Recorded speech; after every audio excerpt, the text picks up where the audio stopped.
Assalamualaikum warahmatullahi wabarakatuh. Selamat pagi, anak-anak kelas 7. Selamat datang di semester 2.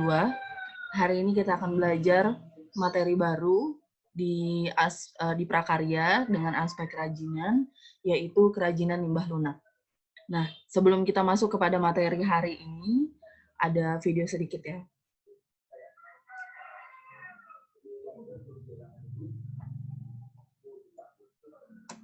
Pernahkah kalian menyadari berapa banyak jumlah plastik sekali pakai yang kita gunakan setiap harinya?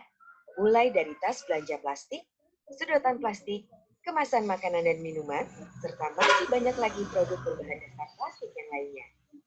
Lalu, kemanakah semua sampah plastik yang kita gunakan itu berakhir?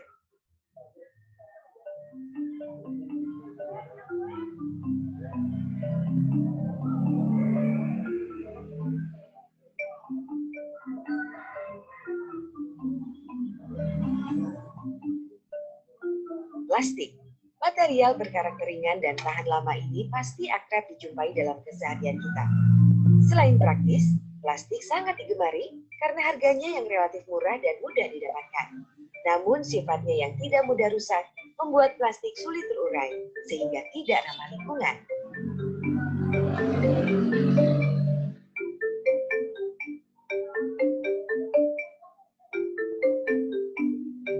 Sebagian plastik berasal dari material alami, seperti minyak bumi dan karet yang dimodifikasi secara kimia. Dengan mengurangi pemakaian tas plastik, berarti kita juga mengurangi konsumsi bahan bakar minyak yang merupakan salah satu sumber energi non-renewable.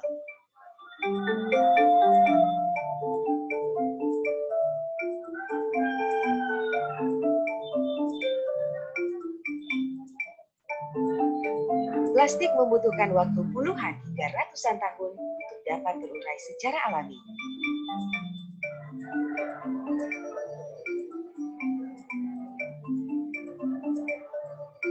Namun meskipun telah hancur dan terurai, plastik tidak akan benar-benar hilang.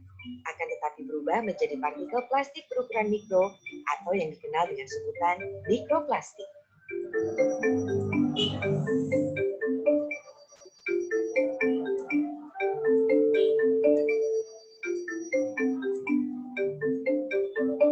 Bisofenol A atau BPA dan phthalates atau DEHP merupakan zat yang terkandung di dalam plastik. Berbagai penelitian menyatakan bahwa kedua zat kimia ini berdampak buruk terhadap kesehatan karena berpotensi merusak hormon dan sistem reproduksi. Bahkan bersifat karsinogenik apabila terakumulasi secara terus-menerus di dalam tubuh.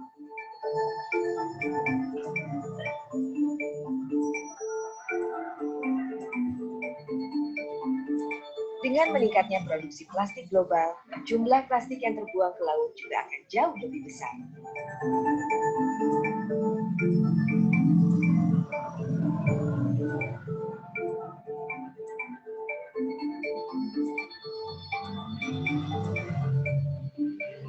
Hewan laut yang menjadi bagian dari rantai makanan akan menelan plastik termasuk partikel racun di dalamnya, yang kemudian pada akhirnya kembali ke atas piring yang kita makan.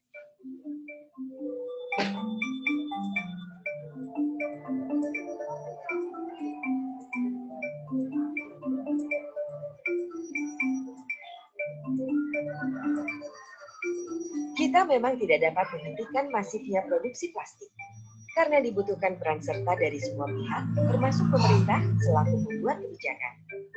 Lalu, apa yang dapat kita lakukan? Semua orang dapat menerapkan prinsip 3R dalam keseharian. Cara termudah adalah dengan mengurangi penggunaan produk plastik sekali pakai, misalnya mengganti kantong plastik dengan tas belanja.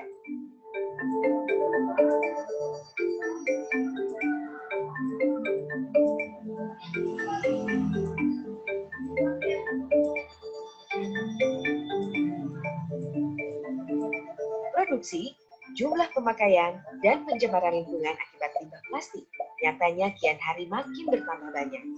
Bisakah kalian membayangkan bagaimana nasib bumi beberapa tahun mendatang apabila kondisi ini terus-menerus terjadi? Pilihannya ada pada kita.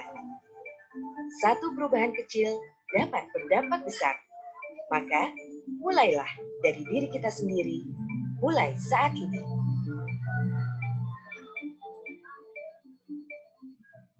Oke, sebagai generasi muda, kepedulian dan kepekaan terhadap lingkungan hidup itu perlu ditanamkan sejak dini. Tantangannya ke depan membutuhkan usaha dan kreativitas kita untuk memperbaiki kondisi lingkungan menjadi lebih baik. Pengetahuan dan pemahaman tentang lingkungan hidup perlu dipelajari lebih dalam, sehingga solusi limbah untuk masa depan dapat teratasi berdasarkan analisa yang tepat dan akurat. Nah, di mata pelajaran prakarya ini, salah satu solusi yang bisa kita lakukan untuk mengurangi dampak limbah yang ada di lingkungan kita adalah membuat kerajinan yang bernilai, baik secara estetik ataupun bernilai secara ekonomi. Nah, dalam semester 2 ini, kita akan mempelajari kerajinan yang memanfaatkan limbah. Limbah yang tersedia melimpah di sekitar kita, menunggu untuk dimanfaatkan menjadi sesuatu yang bernilai. Gunakan kesempatan ini untuk meningkatkan pengetahuan dan pengalaman kita dalam berkarya kerajinan. Siapa tahu hasil kreativitasmu membuahkan berkah untukmu di kemudian hari, karena telah menyelamatkan lingkunganmu dari bahaya pencemaran limbah. Oke, pada hari ini kita akan mempelajari tentang prinsip kerajinan bahan limbah lunak. Namun sebelum itu kita harus mengetahui dulu sebenarnya sampah dan limbah itu apa sih?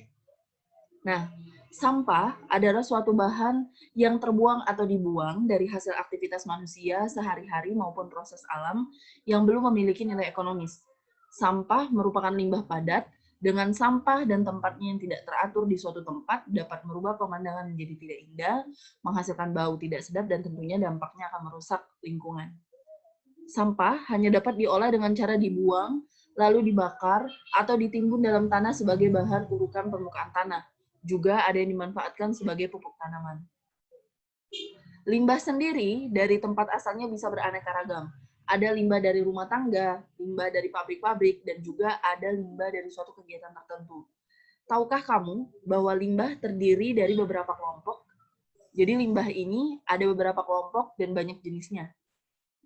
Limbah itu dapat dikelompokkan menjadi 3 bagian, yaitu yang pertama adalah berdasarkan wujudnya, yang kedua berdasarkan sumbernya, dan yang ketiga adalah berdasarkan senyawanya. Limbah berdasarkan wujudnya itu dibagi menjadi 3. Yang pertama adalah limbah gas, yang merupakan jenis limbah berbentuk gas, misalnya karbon dioksida, karbon monoksida, HCl, NO2, dan S2.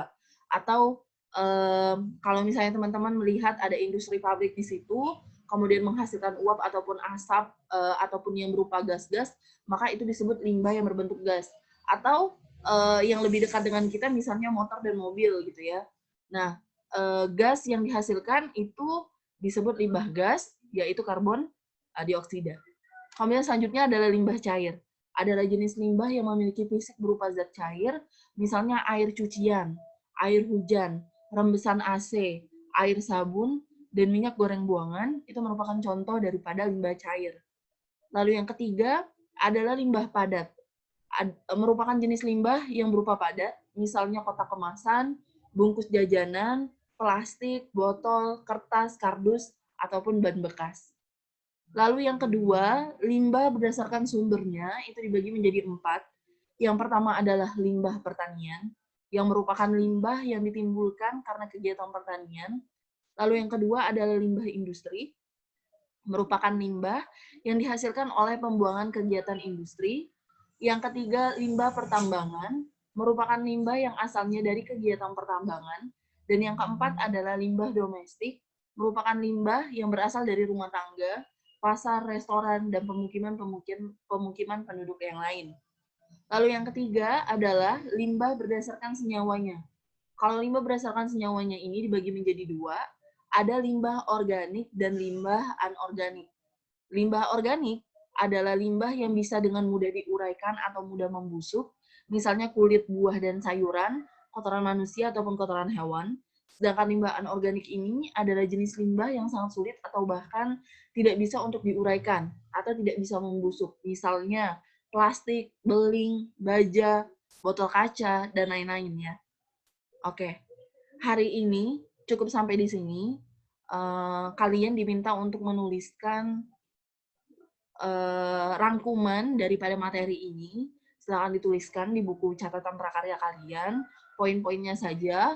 Kemudian untuk menambah nilai, silakan dikumpulkan ke WA Ibu. Terima kasih untuk hari ini. Assalamualaikum warahmatullahi wabarakatuh.